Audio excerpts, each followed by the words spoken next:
Hi friends, मैं परविंदर खारी।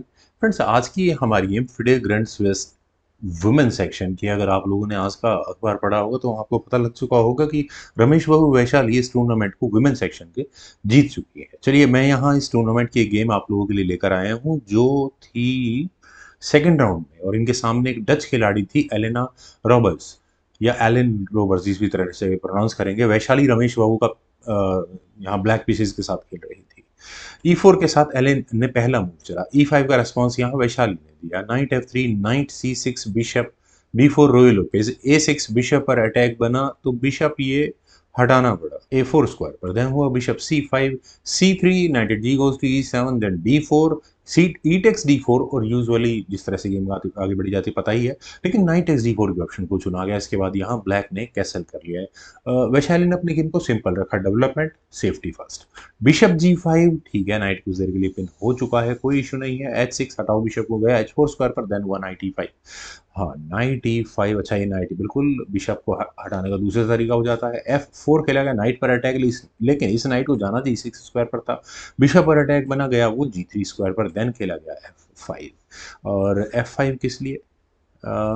ठीक है, पॉन तो कहीं नहीं जा रहा, कैसल नहीं कर लेना चाहिए। अच्छा, नाइट पिन हो जाता ना उसके बाद, ये भी है। नाइट टेक्स F5 इसलिए था।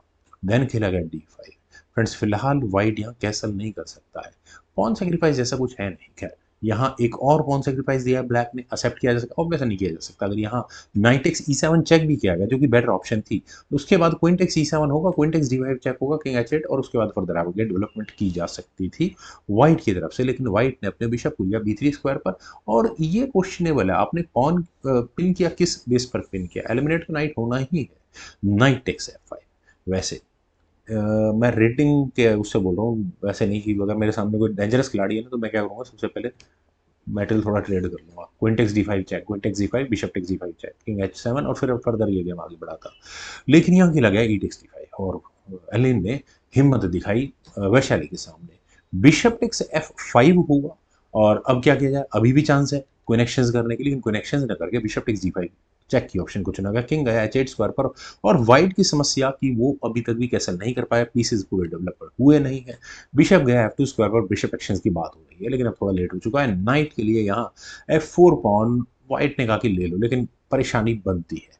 पहली परेशानी तो ये कि ब्लैक अपने रुक को ला सकता है ठीक सीधा किंग के सामने, जो कि लाया नहीं गया था।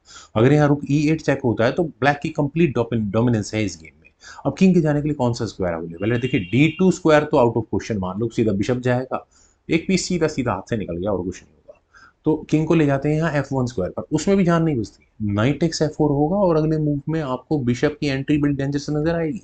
तो क्या करें? सी पॉन आगे पुश कर दो। देखिए, हाँ, बिशप पर भी डबल अटैक बन रहा है ना क्वीन और नाइट का, तो ठीक है, सी पॉन आगे पुश करना ही बनता है, और वो दूसरा कोई मूव भी नहीं है। अगर आप यहाँ पॉन आगे पुश करते हैं तो क्वीन नहीं, बिशप ऐसे स्क्वायर पर जाएगा, क्वीन का डिफेंस हो जाएगा, तो वो भी ठीक नहीं है। चलिए, बिशप D3 चेक होगा ही होगा। अगर आप यहाँ किंग को मूव करते हैं तो उसके बाद नाइट D2 चेक होगा, और समस्याएं चेकमेट तक ले जाएंगी इस गेम को। किंग F1 स्क्वायर पर जाएगा, देन क्वीन H4, और अगले मूव में आप यहाँ चेकमेट करवा के बैठेंगे, क्योंकि बिशप सेक्रीफाइस, क्वीन सेक्रीफाइस हो रहा है, बिशप चेकमेट कैसे हो रही है? देखिए, बिशप टेक्स H4 हुआ तो नाइट G3 चेक, और ये डिस्कवर्ड चेक के साथ यहाँ पर चेकमेट होगी। खैर, चलते हैं जरा गेम पर पीछे। यहां से खेला गया क्वीन E7 चेक दी क्वीन से। एक ही तरीका नहीं, कोई तरीका नहीं है भाई। अगर आप क्वीन भी बीच में लगा दो तो भी चेकमेट होती है। कैसे होती है? दूसरा रुक आ जाएगा, queen takes E7 check, rook takes E7, मतलब चेक अब आई है।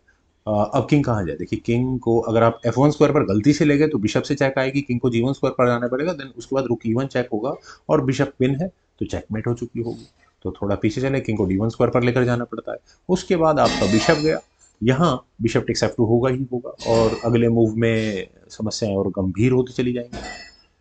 फिर चलते हैं जरा गेम पर। तो यहाँ किंग गया F1 स्क्वायर पर, अब क्या करें? बिशप टेक्स F2 ब्लैक ने किया, किंग टेक्स F2 होने के बाद नाइट टेक्स F4 फाइनली हुआ, और अगले मूव में आपको यहाँ ये चेक तो एटलीस्ट नजर आ गई है। इसका मतलब आप रुक को क्वीन के सामने भी नहीं ला पाएंगे। तो व्हाइट ने अपने बिशप को लिया F3 स्क्वायर पर, रुक eight A goes to D8, सीधा सीधा क्वीन पर अटैक है, और क्वीन तो बचानी ही बहुत मुश्किल हो रही है, ये चेक बड़ी खतरनाक आने वाली है। नाइट D2 इसके अलावा कोई इलाज नहीं था, लेकिन क्वीन से आई चेक, और फ्रेंड्स सिचुएशन और वर्स्ट होती जा रही है। आप किंग को बिल्कुल नहीं ला सकते F1 स्क्वायर पर, अदरवाइज बिशप की आपको चेक नज़र आ रही है, वो और ज़्यादा लीथल होगी। किंग अगर E1 स्क्वायर पर आता है तो रुक की एंट्री सामने बिल्कुल क्लियर है, तो किंग को G3 स्क्वायर पर ही जाना पड़ा, लेकिन उसके बाद नाइट आया D3 स्क्वायर पर। और नाइट के D3 स्क्वायर पर जाने के बाद फ्रेंड्स आपको सबसे पहले तो यही चेक जैसा कुछ नज़र आ, चेकमेट, हाँ चेकमेट एग्जैक्टली है। व्हाइट के पास ऑप्शंस बहुत कम है फ्रेंड्स। ये चेकमेट किसको नजर आई होगी? बहुत मुझे नहीं लगता कि जो नॉर्मल हमारे जैसे खिलाड़ी है ना, कभी कभार खेलने वाले, उनको ये तो नजर ही नहीं आ सकती। क्वीन गई F1 स्क्वायर पर, लेकिन ये सफिशिएंट नहीं था और बहुत रास्ते हैं चेकमेट करने के। तो फाइनल मूव था यहाँ पर वैशाली का क्वीन D6 चेक, और इसके बाद उस डच वुमेन ग्रैंड मास्टर को रिजाइन करना पड़ेगा। क्यों? किंग के जाने के लिए कौन सा स्क्वायर अवेलेबल है सिवाय इस H4 के? लेकिन अगर किंग H4 स्क्वायर पर भी जाता है तो कौन आगे पुश होगा? किंग को H5 स्क्वायर पर ही लैंड करना पड़ेगा, उसके बाद कोई G6 चेक, और वो भी एक शानदार फेट। फ्रेंड्स बहुत अच्छी गेम, उम्मीद है आप सभी लोगों को भी जरूर पसंद आई होगी। तो वीडियो को लाइक, शेयर, यूट्यूब चैनल को प्लीज सब्सक्राइब जरूर करें। कमेंट सेक्शन में मुझे बेहद इंतजार रहेगा। Thank you for watching. Bye for now.